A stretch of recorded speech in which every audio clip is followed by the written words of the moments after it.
लोक जागर इंडिया। यही आने वाला कल है, यही मेरे देश का कल है। एक नया इतिहास लिखेंगे। साथियों नमस्ते, मैं हूं ज्ञानेश वाकुड़कर और आप देख रहे हैं लोक जागर इंडिया चैनल। साथियों, महाराष्ट्र की जनता को एक बहुत बहुत बधाई देनी पड़ेगी दो बातों के लिए। पहली बात तो यह है कि फडणवीस जी के नेतृत्व में यूपी वाला बुलडोजर आ गया महाराष्ट्र में, नागपुर में लाया है फडणवीस ने। जो फुले शाहू आंबेडकर का महाराष्ट्र है,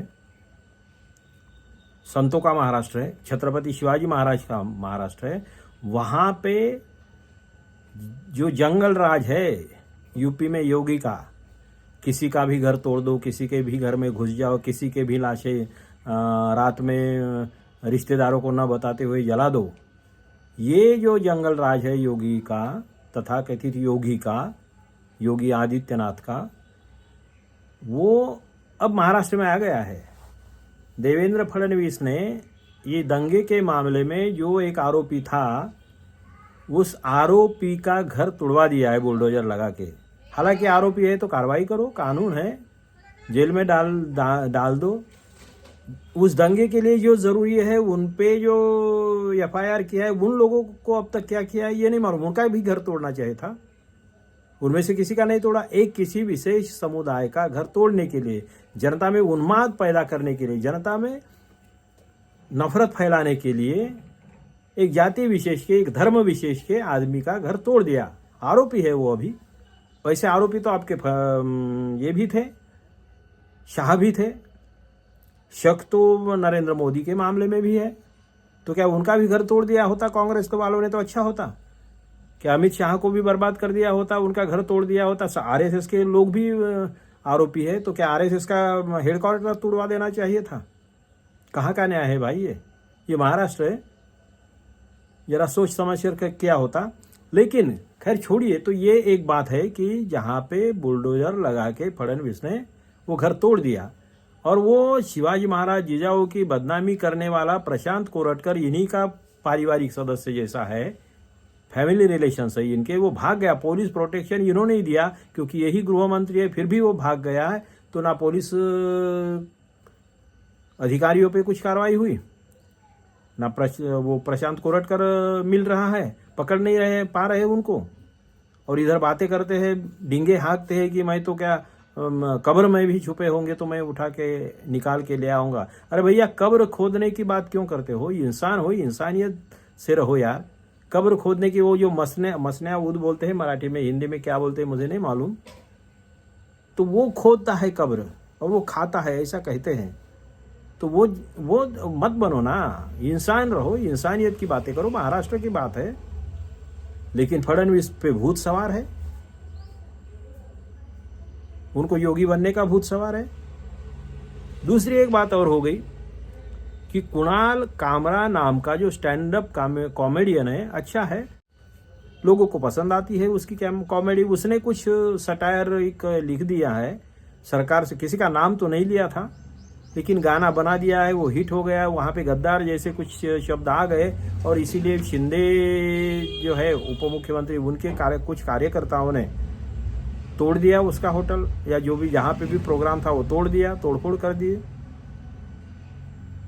तो फडणवीस बोल रहे हैं कि उसने माफ़ी मांगनी चाहिए, क्योंकि ये नहीं चलेगा। किसी भी सरकारी मंत्री के खिलाफ या सरकारी कोई आमदार खासदार है तो यंत्रणा के खिलाफ आप ऐसा नहीं बोल सकते, मतलब कमेंट भी नहीं कर सकते, गाना नहीं लिख सकते, कुछ उनके ऊपर टीका टिप्पणी नहीं कर सकते हैं। लेकिन यही देवेंद्र फडणवीस थे जब उद्धव ठाकरे मुख्यमंत्री थे और कंगना रनावत कुछ भी अनशन बातें करती थी, उद्धव ठाकरे को अपमानित करती थी, मुख्यमंत्री को, मुख्यमंत्री होते हुए डायरेक्ट नाम लेके अरे तुरे की भाषा करती थी, दादागिरी पे उतर आई थी, घटिया स्तर की बातें कर रही थी। तब यही फडणवीस महाशय थे, वो बोलते थे कि नहीं, उन पे कार्रवाई नहीं होनी चाहिए।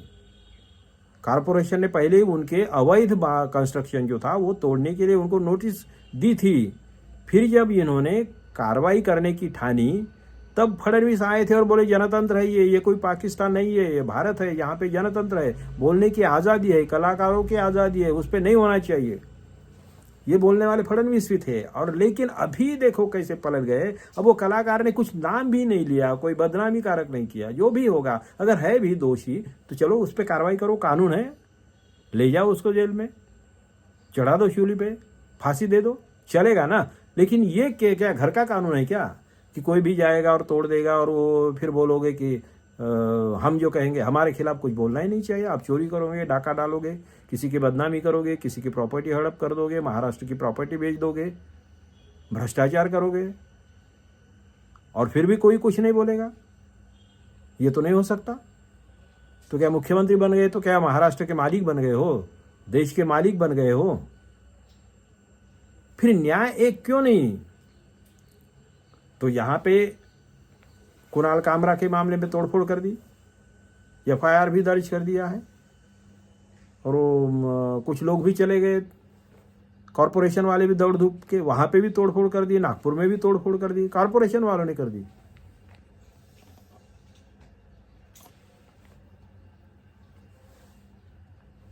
तो नागपुर में भी तोड़फोड़ कर दी, मुंबई में भी तोड़फोड़ कर दी, कॉरपोरेशन वाले भी कितने एक्टिव हो गए हैं देखिए ना।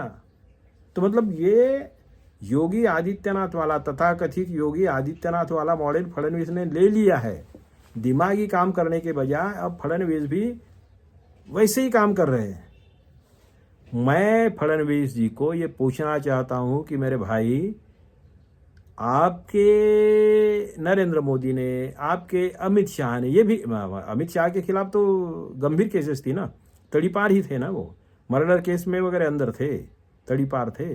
फिर तड़ीपार थे तो तब कांग्रेस ने क्या अमित शाह की प्रॉपर्टी को तोड़ देना चाहिए था, घर मकान वगैरह तोड़ देना था, चाहिए था। अब आप बोलोगे कि अमित शाह को तो बाइज्जत बरी कर दिया, तो बरी कर दिया तो क्या हो गया? पहले अगर घर तोड़ दिया होता तो फिर क्या, फिर से बना देते थे तुम? क्या कांग्रेस सरकार बना देती थी कि गरीब है इसलिए कुछ भी करोगे, किसी विशेष समुदाय के है इसलिए कुछ भी करोगे? कंगना रनावत बोले तो बोलने दो। जब ये जो बात स्मृति ईरानी बोलती है तो कुछ भी बोलो, बोलने दो। कितनी अनाप शनाप बकती थी, तो क्या उसका भी घर तोड़ देना चाहिए था? अगर इंदिरा गांधी के बारे में, राजीव गांधी के बारे में, मनमोहन सिंह के बारे में, सोनिया जी के बारे में, राहुल जी के बारे में, कितना कुछ यार जहर उगला है आपके लोगों ने, तो क्या हर एक का घर तोड़ देना चाहिए था? ये कौन सा कानून है भाई?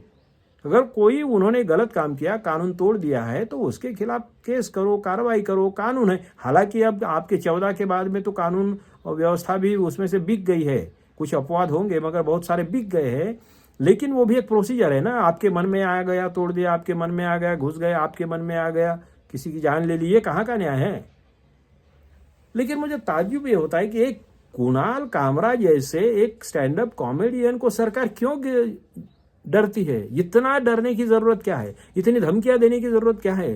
किसी एखादे आरोपी का घर तोड़ने की जरूरत क्या है? उसको किसको डराना चाहते हो? किसको धमकाना चाहते हो?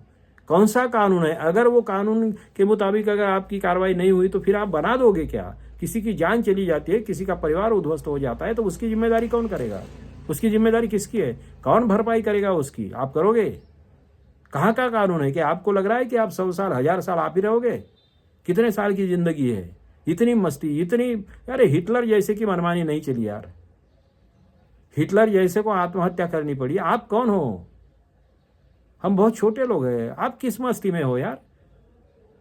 कहाँ का नशा है? कौन सा गांजा पीते हो? यही तो बोलना पड़ेगा कि गांजा पी के ही बातें कर रहे हो। होशो हवाश में तो आप ऐसा नहीं कर सकते थे, ऐसा मुझे लगता है अभी भी। और वो 2 पत्रकार औरंगिया कर रहे थे, बड़ी सज्जनता की चादर ओढ़े हुए थे।